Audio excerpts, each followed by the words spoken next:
Uyon ang chairman sa Committee sa Transportasyon sa Dakbayan sa Sugbo nga si Konsehal James Cuenco nga dili pa panahon para sa pedestrianization sa syudad. Kini subay sa pamahayag nga giluwatan ni Cebu City Transportation Office Assistant Department Head Attorney Kent Hongoy atol sa Open Line News Media Forum. For me, being the Assistant Department Head of CCTO, ang ako ang ma-comment lang gyud diha is that the area, especially with the current transportation services that we have, is not ready for it to be closed partially for the pedestrianization. Matod ni Konsehal Cuenco, dili paandam ang mga Sugboanon alang sa giplanong pedestrianization dinhi sa Dakbayan. Yes, I agree. The city really is not ready for pedestrianization.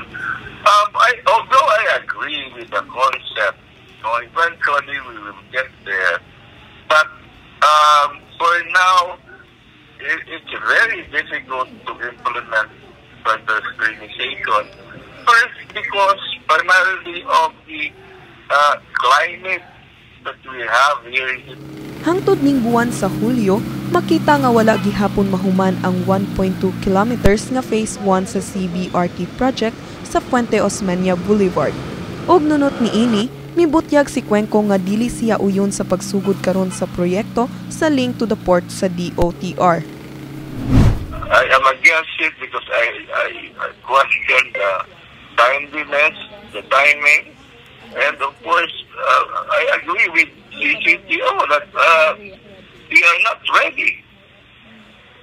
Not for now, at least. And as I said, it should not be done on the whole stretch of 𝗱𝗏𝗆 Boulevard.